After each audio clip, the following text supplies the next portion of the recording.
All right, so let me get this straight. We're all supposed to be acting normal, like nothing's happening, but at the same time, U.S. senators are being given satellite phones for emergencies? I mean, this is the kind of thing that they use for DEFCON level nuclear warnings or something. Am I right? Now, could this have something to do with the North Korea satellite launched that failed recently? Check this out. And it's time now for Worldview with Marcus Moore, starting in North Korea, where the country's attempt to put their first spy satellite into space has failed.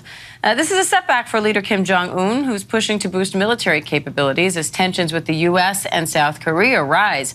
So, Marcus, what does this failure mean for Kim Jong-un's regime? Well, hey, Diane, good to be with you. I mean, this really, as U.S. officials have said, that it means it's an embarrassment and that they have more work to do there in North Korea. What do you guys think about this one? Do you feel like our government is hiding something from us? Drop me a quick comment, yes or no, in the comments. Now, I'm definitely seeing something concerning in the headlines lately. So, for example, North Korea's Kim Jong-un, senior North Korean official and sister of North Korean leader Kim Jong-un, says that a military reconnaissance satellite will soon enter orbit. Not to mention, U.S. Congress is coming up with all sorts of Taiwan-related bills that would probably push U.S.-China ties into a corner. And what is China doing? Oh, they're building up their war chest to remedy any kind of vulnerability to food and energy embargoes. I even heard from somebody that the Mayo Clinic said the hospital is seeking among its staff volunteer amateur radio operators to assist with communications during emergencies when official internal and external communications are not available. End quote. Oh yeah, sounds like they've been notified to prepare for grid down to me. Seriously guys, I really don't feel like our government has this under control. And I think part of our financial education is preparing for things like this to make sure that we have everything that we need in case stuff hits the fan, you know what I mean? Definitely stay tuned guys. So let's get right to it. Also, for the very best way to invest in gold or silver, check out the links in the description down below this video. So, according to CBS News, senators have been given satellite phones to upgrade their security measures. And boy, this report's got people rattled. I mean, seriously, they already have fancy smartphones that cost a fortune,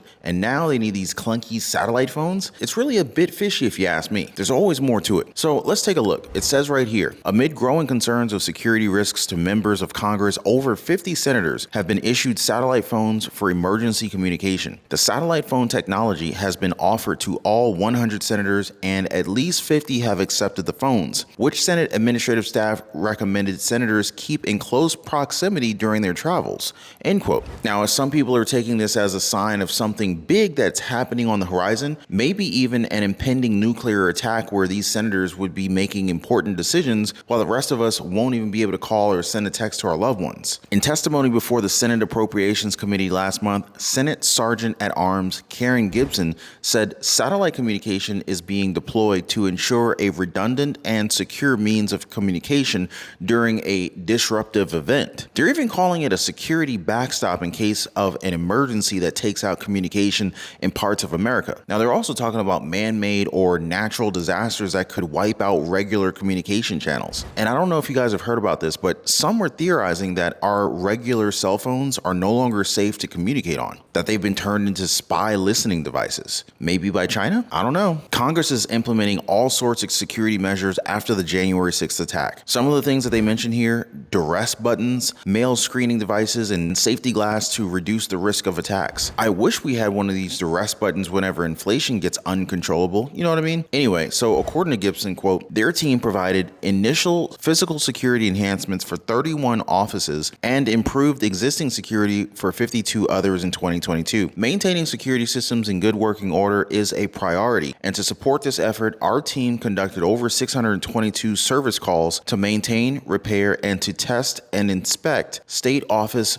physical security systems in 2022, end quote. And guess who's footing the bill? They say federal funding will be paying for the satellite airtime needed to utilize the phone devices. In short, American taxpayer money is going to all of these security upgrades for Congress. Anyway, so enough with the theories. Now, if you're feeling a little bit uneasy about this, it might be a good time to consider getting a shortwave radio. That way, if the grid goes down, you'll still have a means of communication. Now, I don't have a specific recommendation, but there are some great options out there. Now, if you guys have any recommendations or suggestions, just go ahead and drop me a comment down below.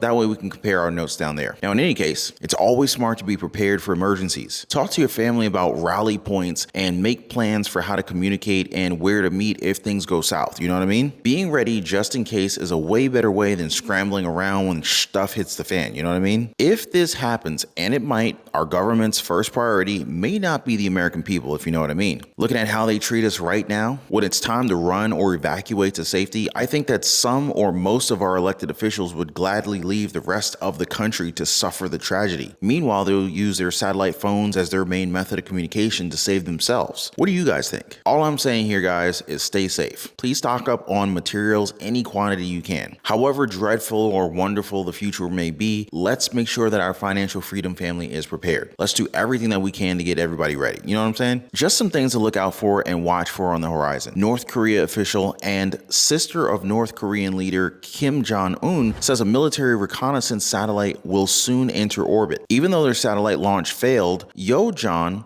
defended the whole thing together with North Korea's right to self-defense, saying that if North Korea's satellite launch is to be condemned, all the countries that have already launched thousands of satellites, including the United States, should be condemned, referring to it as a group of gangsters. Now, another country that we should be concerned about is China, or more specifically, the U.S. antagonizing China, I should say. I mean, what am I talking about here? The U.S. just denounced China's aggressive maneuver over the South China Sea. They're talking about Chinese military jets flying too close to one of our own aircrafts, causing dangerous turbulence. In a written statement this week, the U.S. Indo-Pacific Command, the armed forces branch overseeing the region, said that its aircraft was conducting safe and routine operations in international airspace when it was intercepted by the Chinese J-16 jet. Now, according to their press release, the Chinese pilot flew directly in front of the nose of the RC-135, forcing the U.S. aircraft to fly through its wake turbulence. Then they added a subtle warning saying, "We expect all countries in the Indo-Pacific region to use international airspace safety and in accordance with international law." Now, this narrow flyby and the U.S. subsequent statement are the latest tit-for-tat over the South China Sea, where China has been making some very serious, broad territorial claims that basically covers almost the entire region. So what do you guys think? Does it feel like the opening salvo to a possible world war? Let me tell you though, China is preparing for something big. The Guardian recently talked about China's war chest that could possibly insulate it against any sanctions,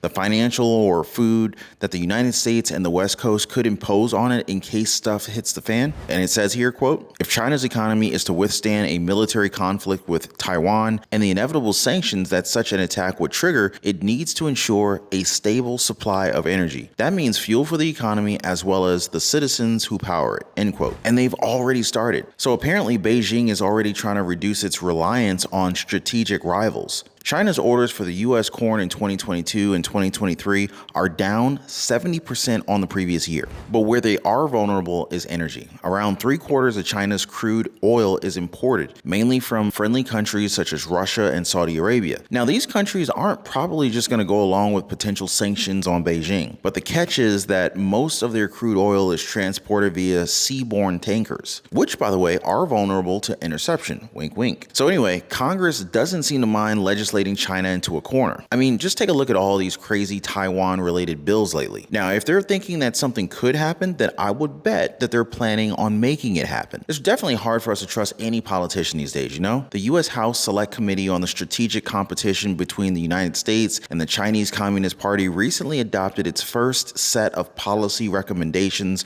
related to Taiwan. The report on Taiwan includes 10 findings and proposals on how to preserve peace and stability across the Taiwan Straits. Bottom line, guys, they want to grossly interfere in the Taiwan question and challenge China's bottom line. The 10 policy recommendations include the U.S. needs additional long-range missiles and unmanned vehicles in the Indo-Pacific region. The United States and its allies need to strengthen and better coordinate collective planning for how they will deter or would respond diplomatically and economically to a crisis over in Taiwan. Improving combined training between the U.S. and the Taiwan Island own militaries will bolster deterrence. And it's not like they've been shy with congressional activities related to Taiwan. So first, you can see how Taiwan-related proposals have increased substantially. At the rate that they're going, Congress is expected to surpass the number of Taiwan-related bills in the last Congress by 2023. That is a record high. And they're doing this fast, too. In just 1 month, the U.S. House of Representatives Financial Services Committee, they put forward 3 Taiwan-related proposals: the Taiwan Non-Discrimination Act, the Taiwan Conflict Deterrence Act, and the Protect Taiwan Act. Mind you, these are the very same people who almost put the whole U.S. economy in danger with their hemming and hawing over the debt ceiling. Now, I guess when it comes to war and funding that military-industrial complex, Congress doesn't have a problem saying, hey, as they said here, quote, "This rapid act clearly reflects the high attention and sense of urgency that Congress has toward the Taiwan question. They are unwilling to wait for the executive branch to act and instead want to express their opinions and take action first." End quote. Even on an individual basis, members of both parties have intensified their involvement in cross-straits affairs by making statements related to Taiwan, visiting the island, and holding hearings on the Taiwan question. And if you just look at the big picture, the whole discussion and actions toward Taiwan has gradually shifted from provocative to subversive and adventurous, basically attempting to fundamentally change the One China principle, overthrow the Taiwan-related consensus based on the 3 joint communiques between China and the U.S., and also push the U.S. to intervene in the Taiwan question in a more confrontational manner. Now, these are some major moves. Some may even say that these could be constituted as acts of war from China's perspective. Yeah, this is all making me nervous, guys. We have definitely got to stay on top of things and make sure we do not miss out on any new developments. Let me know if you want more updates on this one as well. Hit me up in the comments down below. But for now, you got all the information in today's emergency update and daily news report. U.S. senators being given satellite phones, North Korea launching spy satellites, China attacking U.S. aircrafts, but not to mention, they're preparing for a massive war chest, and Congress only seeming to speed up this process to total war. Now, I gotta tell you guys, I'm glad we got our financial freedom family intact and we're helping out one another as best we can. By the way, guys, you should see 2 videos, one here and one here. Click on those videos right now and check those out. And as you always know, I appreciate you guys watching. I appreciate you guys always dropping a like for the videos. I'll be sure to see you guys on the next one. Y'all be safe.